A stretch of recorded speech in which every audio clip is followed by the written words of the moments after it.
दोस्तों, अगर विश्वास करना है ना तो खुद करो।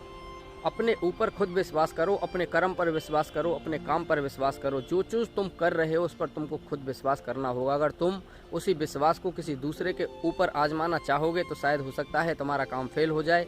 इसी बात को मैं आज सिद्ध करने के लिए कहानी आपको सुनाता हूँ। एक साधु महाराज थे। वो गाँव से बाहर एक कुटिया बनाकर रहते थे, दूर जंगल में। गाँव वहाँ से करीब 2 से 4 किलोमीटर दूर था और उस बाबा जी के पास में पहुँचने के लिए एक नदी को क्रॉस करना पड़ता था।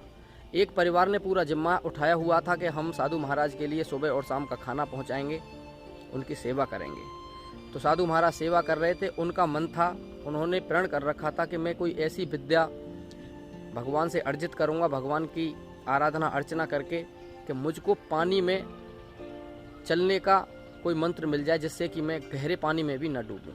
इसी तरीके से वो बहुत ज़्यादा तपस्या कर रहे थे और गांव में एक जो परिवार था उनके खाने पीने का इंतजाम करता था। तो वहाँ से कोई ना कोई खाना पहुँचा देता था।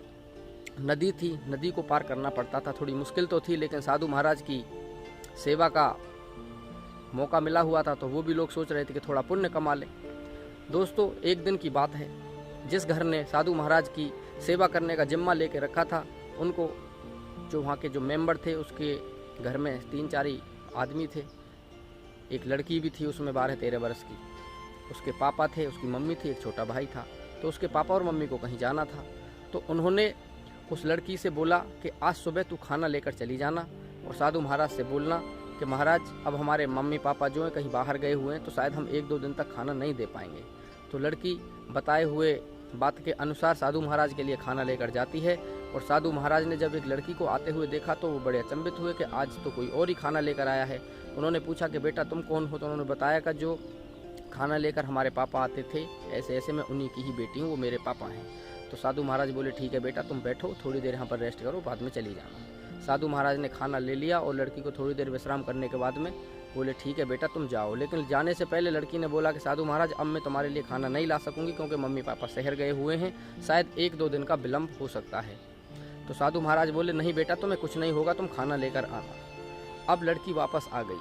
शाम को बहुत ज़्यादा बारिश हुई तो लड़की खाना नहीं ला सकी। अगले दिन लड़की को खाना लेकर आना था तो बारिश बंद हो गई, पानी थोड़ा नदी में से उतर गया, लेकिन फिर भी बहुत खतरा था पानी से। जैसे तैसे करके वो लड़की साधु महाराज की कुटिया में पहुंची तो साधु महाराज को पूरी कथा बताई।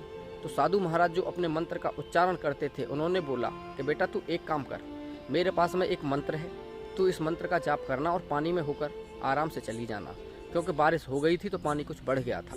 तो लड़की को साधु महाराज ने वो मंत्र दिया। जैसे ही लड़की नदी के पास में पहुंची और पानी में घुसना स्टार्ट किया तो उस लड़की ने उस मंत्र को बोलना चालू कर दिया। अब मंत्र की शक्ति का प्रभाव देखो, लड़की पानी में से आराम से निकल गई, पानी में नहीं डूबी। अगले दिन जब लड़की इसी तरीके से मंत्र बोलते हुए आई तो साधु महाराज को बड़ा अचंभा हुआ, क्योंकि रात में बारिश और हुई थी, पानी और बढ़ गया था। तो लड़की से सारी बात पूछी तो लड़की ने सारी बात बताई। अब साधु महाराज को तो खुद ही विश्वास नहीं हो रहा था कि मेरे मंत्र के अंदर इतनी शक्ति है। अब इस शक्ति का तो उन्होंने सोचा कि मैं भी अब आजमाइश करके देखना चाहता हूँ। जब लड़की वहाँ से चली गई तो साधु महाराज डरते डरते से पानी के पास में आए, अपना कमंडल वगैरह रख दिया, अपने खड़ाऊँ उतार दिए और गहरे पानी की तरफ चल दिए। लेकिन जैसे ही पानी में अंदर पहुँचे साधु महाराज डूब गए और डूबकर मर गए और पानी में बह के चले गए। अब दोस्तों जानते हो ऐसा क्यों हुआ? क्योंकि साधु महाराज को अपने करने पर, अपने काम पर, जिस काम को वो कर रहे थे उन्हें विश्वास नहीं था। और वो जो लड़की थी वो तो अनजान थी, उसे तो सिर्फ इस बात से मतलब था, इस बात का विश्वास था कि जो साधु महाराज ने मुझे विद्या बताई है, जो मंत्र बताया है, मैं उसके भरोसे पानी से पार निकल जाऊंगी। तो उसके मन में एक भी बार कोई शंका पैदा नहीं हुई और वो लड़की आराम से पानी में निकल गई और डूबी भी नहीं।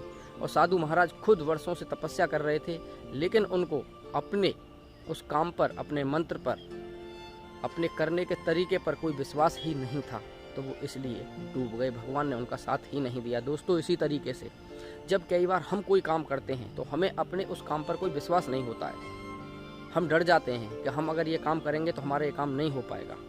बस वही विश्वास, जो कमज़ोर विश्वास होता है, हमको ले डूबता है और हम अपना काम अच्छी तरीके से कर ही नहीं पाते हैं और ना ही उसमें हमको कोई सफलता मिलती है। तो दोस्तों आप जो भी काम करो सोच समझकर और पूरे विश्वास के साथ में करो, आपको सफलता ज़रूर मिलेगी। आई होप कि आपको मोटिवेशन मिला होगा तो वीडियो को लाइक कर देना। और वीडियो के अंत में एक बार फिर वही बात जो मैं आपसे अक्सर कहता हूँ कि ज़िंदगी में कर दिखाइए कुछ ऐसा कि आपका बेटा बनना चाहे सिर्फ और सिर्फ आप ही के जैसा। धन्यवाद। जय हिंद, जय भारत, वंदे मातरम। Thank you.